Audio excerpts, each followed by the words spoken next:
Welcome to Brainish English Stories. The Bondells were a happy family. Even though they often argued about small things, they became friends again soon. Mr. Bondell was a businessman who stopped working after saving enough money to live quietly. He rented a small house in Saint-Germain and lived there with his wife. He was a quiet man with strong opinions. He had some education and read serious newspapers, but he also liked funny jokes. He had a logical mind and good common sense. He did not think a lot, but when he did, he thought clearly and made decisions after thinking carefully.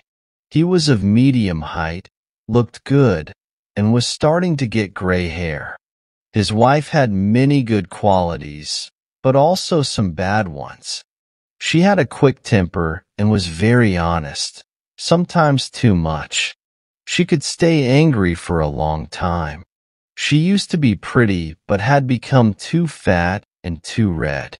However, in their neighborhood in Saint-Germain, people still thought she was a very beautiful woman who was healthy but had a bad temper.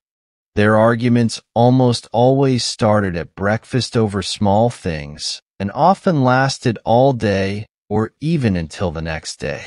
Their simple and common life made small things seem important, and every conversation could turn into an argument. This was not the case when they were busy with business, which brought them closer and gave them common interests. But in Saint-Germain, they saw fewer people. They had to make new friends and build a new life among strangers, a new life with nothing to do. The boredom of being alone made them both a little bitter, and the quiet happiness they hoped for when they became rich did not come. One June morning, just as they were sitting down to breakfast, Mr. Bondell asked, "Do you know the people who live in the little red house at the end of Rue Duberceau?" Mrs. Bondell was in a bad mood. She answered, "Yes and no.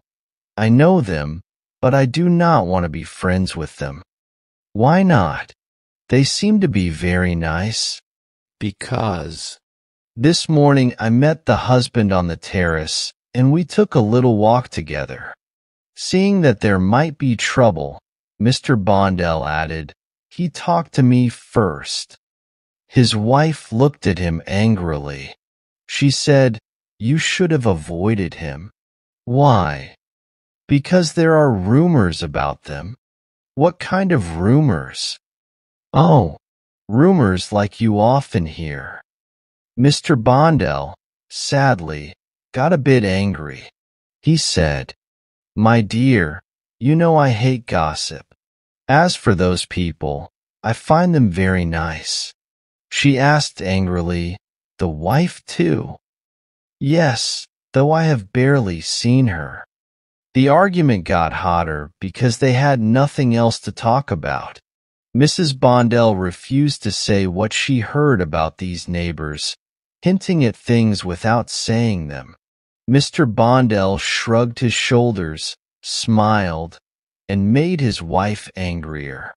She finally shouted, "Well, that man is fooled by his wife there." Mr. Bondell answered calmly, "I don't see how that affects a man's honor."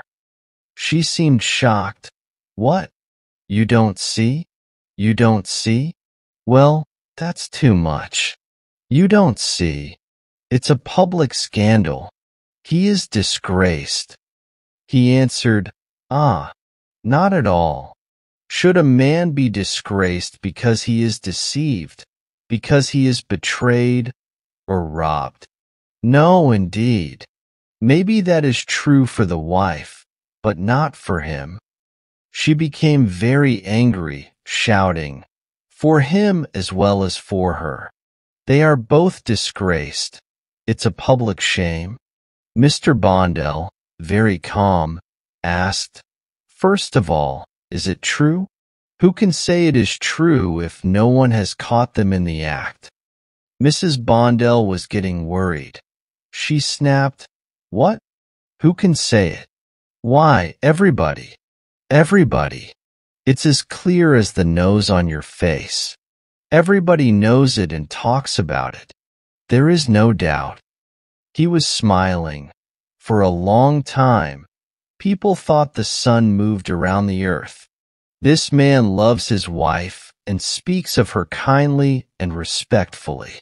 This whole thing is just lies. Stamping her foot, she stuttered. Do you think that fool, that idiot, knows anything about it? Mr. Bondell did not get angry. He spoke clearly. Excuse me. This gentleman is not a fool. He seemed very smart and clever to me.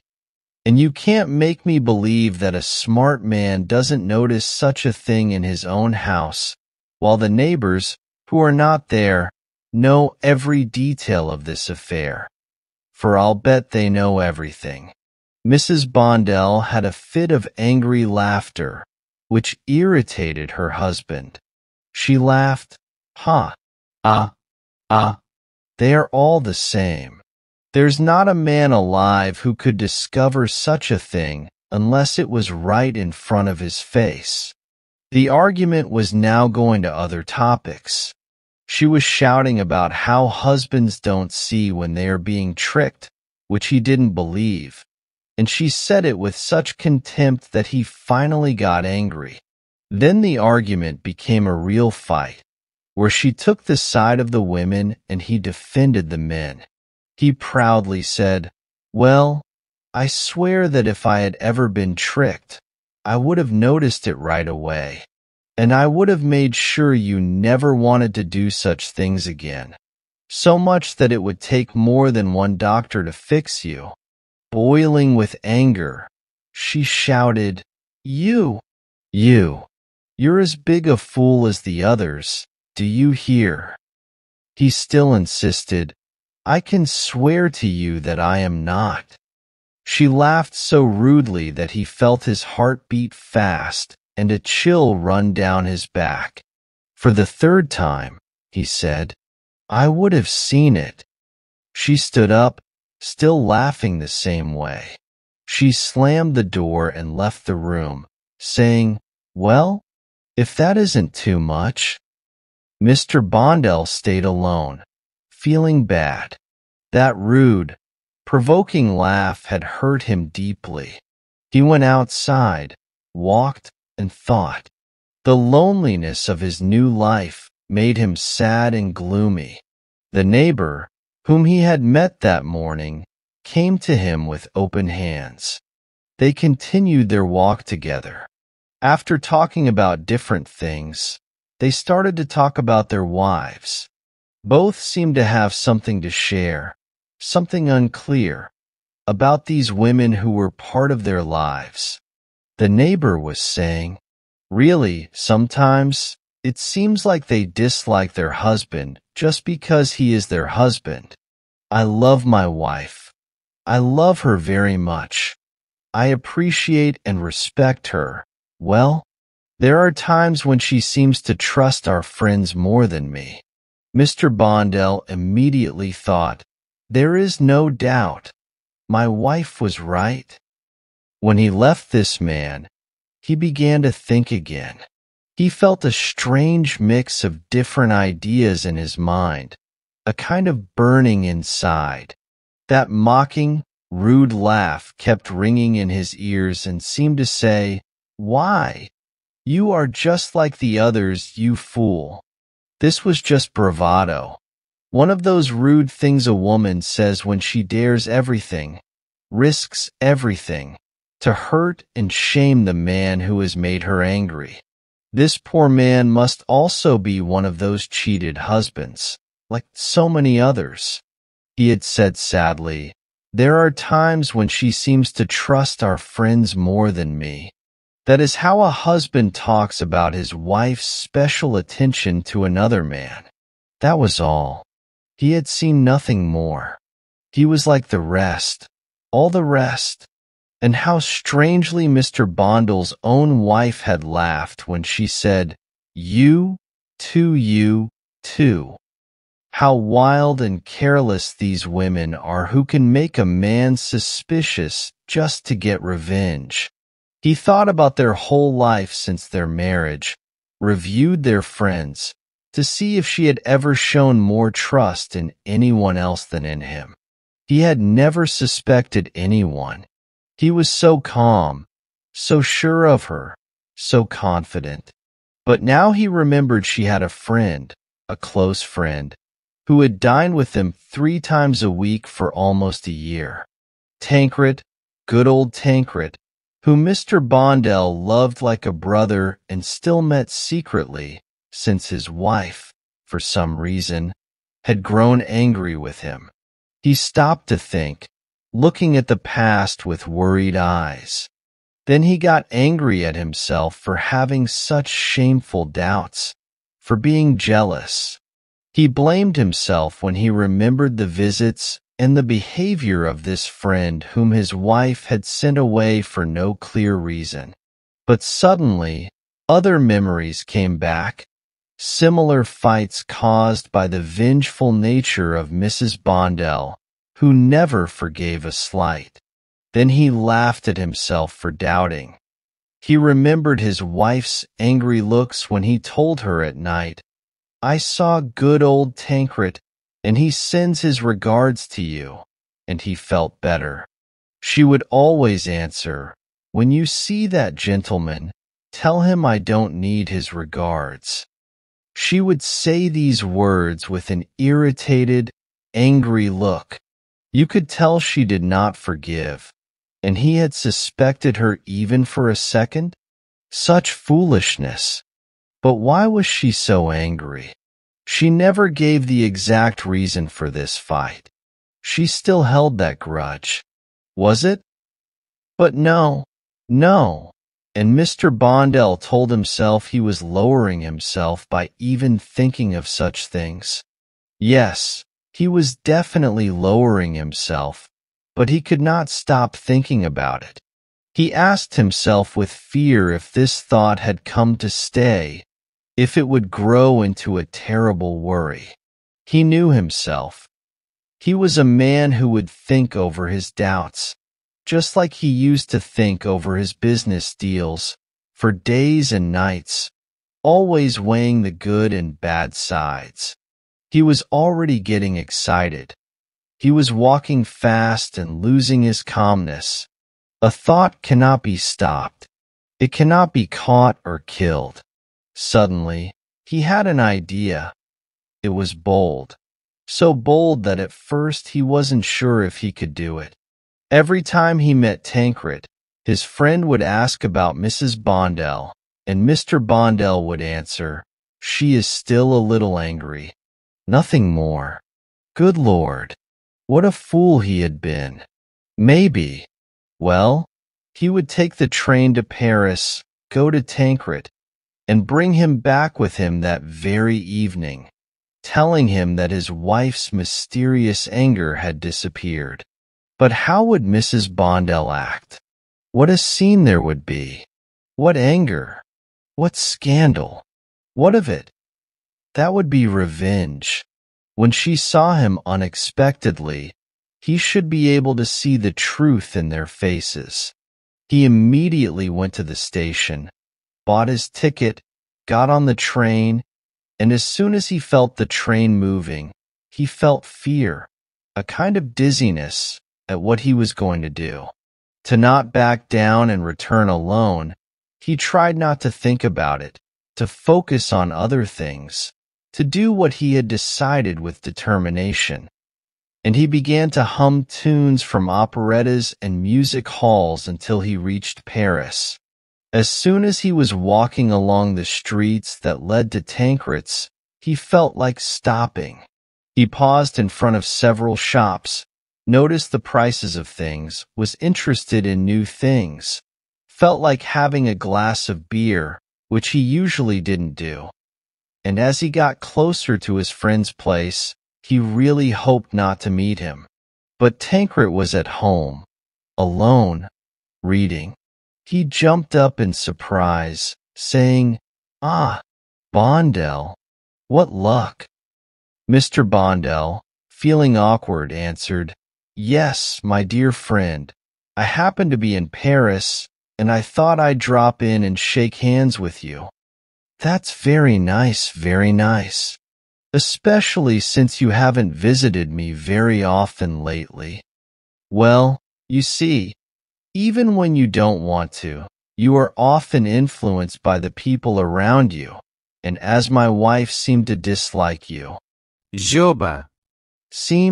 She did more than that. She showed me the door. What was the reason? I never heard it. Oh, nothing at all. A small argument where we did not agree. But what was the argument about? "A lady I know. You may know her by name, Madame Bouton." "Ah, really?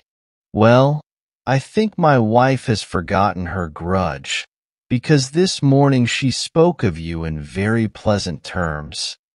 Tancred started, and seemed so surprised that for a few minutes he could not say anything. Then he asked, "She spoke of me in pleasant terms?" "Yes." "You are sure?" "Of course I am. I am not dreaming." "And then?" "And then, as I was coming to Paris, I thought that I would make you happy by telling you the good news." Why, yes. Bondell seemed to hesitate. Then, after a short pause, he added, "I even had an idea." "What is it?" "To take you back home with me to dinner." Tancred, who was naturally careful, seemed a little worried by this idea, and he asked, "Oh, really? Is it possible? Are we not risking a scene?" No, indeed.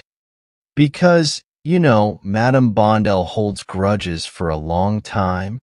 "Yes, but I can assure you that she no longer holds any grudge against you. I am even convinced that it will be a great surprise for her to see you suddenly." "Really?" "Yes, really." "Well then, let's go. I am happy. You see, this misunderstanding was very unpleasant for me." They set out together toward the Saint Lazare station, arm in arm. They made the trip in silence. Both seemed deep in thought. Seated in the train car, one opposite the other, they looked at each other without speaking, each noticing that the other was pale. Then they left the train and once more linked arms as if to face some common danger together. After a few minutes of walking, they stopped, a little out of breath, in front of Bondell's house. Bondell led his friend into the living room, called the servant, and asked, "Is Madame at home?" "Yes, sir." "Please ask her to come down at once." They sat down in two armchairs and waited. Both wanted to leave before seeing the much-feared person. A familiar, heavy step could be heard coming down the stairs. A hand moved the knob, and both men watched the handle turn. Then the door opened wide, and Madame Bondell stopped and looked to see who was there before entering. She looked, blushed, trembled, stepped back, then stood still, her cheeks red and her hands resting against the sides of the door frame. Tancred, as pale as if about to faint, had stood up, dropping his hat, which rolled along the floor. He stammered, "Mon Dieu, madame. It is I thought, I dared, I was so sorry." As she did not answer, he continued, "Will you forgive me?" Then, quickly, moved by some impulse, she walked toward him with her hands outstretched. And when he had taken, pressed, and held these two hands, she said, in a trembling, weak little voice, which was new to her husband, "Ah, my dear friend, how happy I am." And Bondell, who was watching them, felt an icy chill run over him, as if he had been dipped in a cold bath.